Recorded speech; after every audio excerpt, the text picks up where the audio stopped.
नमस्कार दोस्तों। तो आज हम कोहलर वर्ग की थ्योरी डिस्कस करेंगे। कोहलर वर्ग कहाँ के मनोवैज्ञानिक थे? वो अमेरिकन मनोवैज्ञानिक थे और उनका जन्म जो है 1927 ईस्वी में हुआ था।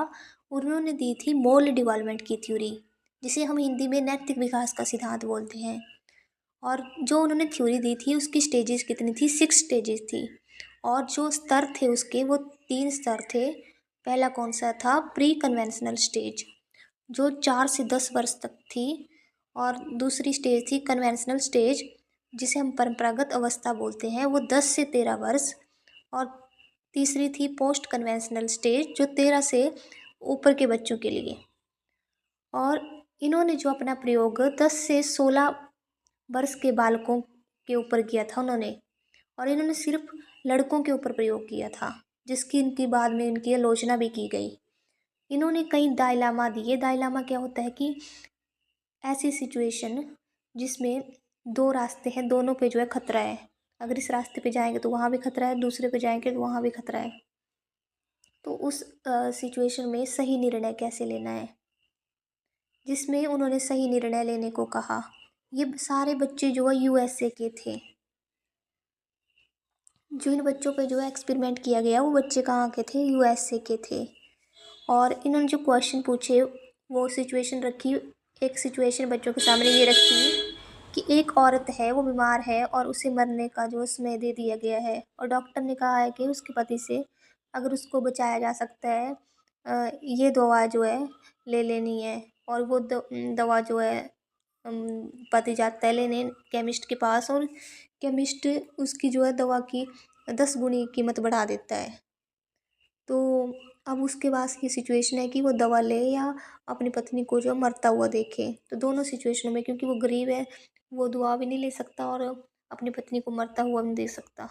दोनों सिचुएशन में जो खतरा है, इस ऐसी सिचुएशन में जो है बच्चों के सामने रखी कि कि बच्चे ऐसी परिस्थिति में जो है क्या उनका जवाब होगा। सभी बच्चों ने जो है अपने अपने जवाब दिए ऐसी परिस्थिति में। और इसकी जो है टोटल स्टेजेस 6 थी। पहली स्टेज है, इसमें पहली स्टेज बतानी है मैंने। लेवल 1, पहले इसमें 3 लेवल थे। पहला लेवल है प्री कन्वेंशनल स्टेज। इसमें जो है 2 इसके पार्ट हैं, ओबिडेंस एंड पुनिशमेंट ओरिएंटेशन। ये पहली स्टेज है इसकी। इसमें जो है बच्चा पुनिशमेंट के डर से काम करता है, कि बच्चे को पता है अगर काम नहीं करेगा तो उसे पुनिशमेंट मिलेगी। और जितनी उसे पता है कि जितना वो बड़ी गलती करेगा उतनी बड़ी उसको पनिशमेंट मिलेगी, तो वो काम ढंग से करेगा कि उसे पनिशमेंट ना मिले। और इसमें दूसरी स्टेज है individualism and personal reward orientation, कि उसे पता है कि उसे काम के बदले जो है इनाम मिलेगा, या उसे काम के बदले जो कुछ रिवार्ड मिलेगा। पर बच्चा इसमें काम जो है खुद के इंटरेस्ट से करता है।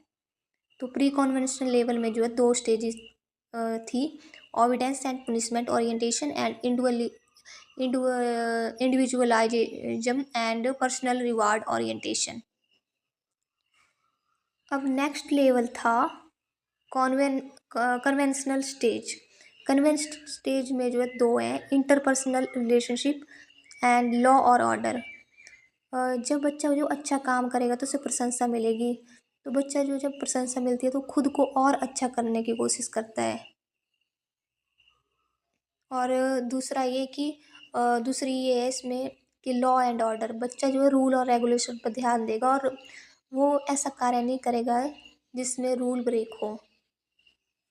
इसको बोलते हैं परंपरागत अवस्था। अब नेक्स्ट स्टेज है पोस्ट कन्वेंशनल स्टेज, समाज की परंपराओं से परे। इसमें आते हैं सोशल कॉन्ट्रैक्ट, इंडिविजुअल राइट। बच्चा जो अपने राइट के लिए आवाज़ उठाएगा, अगर और रिश्वत लेने को जो गलत समझेगा कि रिश्वत नहीं लेगा वो। और स्वयं के साथ जब कोई अन्याय होगा तो उसके खिलाफ भी जो आवाज़ उठाएगा। इसमें जो बच्चों को समझ आ जाती है कि उसके जो है अधिकार क्या हैं। अगर उसके साथ कोई अन्याय करता है तो वो उसकी आवाज़ भी उठाता है। और इसमें यूनिवर्सल एथिकल प्रिंसिपल, ये लास्ट स्टेज है, 6 स्टेज है ये। इसमें कुछ ऐसे लोग होंगे जो दूसरों के लिए जो है स्वयं की जान को भी न्यौछावर करने के लिए तैयार होंगे, जैसे महात्मा गांधी। इसकी आलोचना भी की गई ये सारे कल्चर पर जो एप्लीकेबल नहीं था। और इसमें जो ज़्यादातर परिकल्पनाएँ थी हाइपोथेटिकल सिचुएशन। और ये बाइट सैंपल था कि लड़कों पर ही क्यों किया गया एक्सपेरिमेंट, लड़कियों पर क्यों नहीं किया गया। इसकी ये आलोचना हुई, लड़कों पर ही क्यों किया गया। और ये है कोहलर वर्ग की स्टेजेज। पहली स्टेज है ओविडेंट एंड पुनिशमेंट। नेक्स्ट है सेल्फ इंटरेस्ट। थर्ड है गुड बॉय और गर्ल। फोर्थ है लॉ और ऑर्डर। फिफ्थ